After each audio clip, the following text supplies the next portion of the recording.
শুধু শুনেছিলাম মেয়ে মানুষের গুণের চাইতে রূপের অধিকারী হয় বেশি। আমি তোমার কাছ থেকে বেশি রূপ দেখতে পাইনি, তোমার কাছ থেকে 2 রকমের রূপ দেখতে সক্ষম হয়েছি। এক, তোমাকে ভালোবাসতে যত রকমের অভিনয় আর যত রকমের মিথ্যে আবেগ সবগুলোই তুমি প্রয়োগ করে উদ্দেশ্য হাসিল করতে সক্ষম তুমি। দ্বিতীয় রূপ ছিল অতুলনীয়। আমি নিজে থেকে জানো তোমার কাছ থেকে দূরে সরে আসি, আর তোমাকে ভুলতে বাধ্য হই আমি। তোমার অভিনয় ছিল নিখুঁত, না জানতে পারলো তোমার ফ্যামিলি, না জানতে পারলো দেশের কোনো জ্ঞানী গুণী।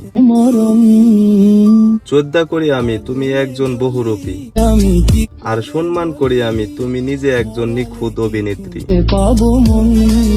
জানি ভুলতে পারবো না তোমার স্মৃতি এই দুনিয়ার বুকে যতদিন আমি বেঁচে আছি।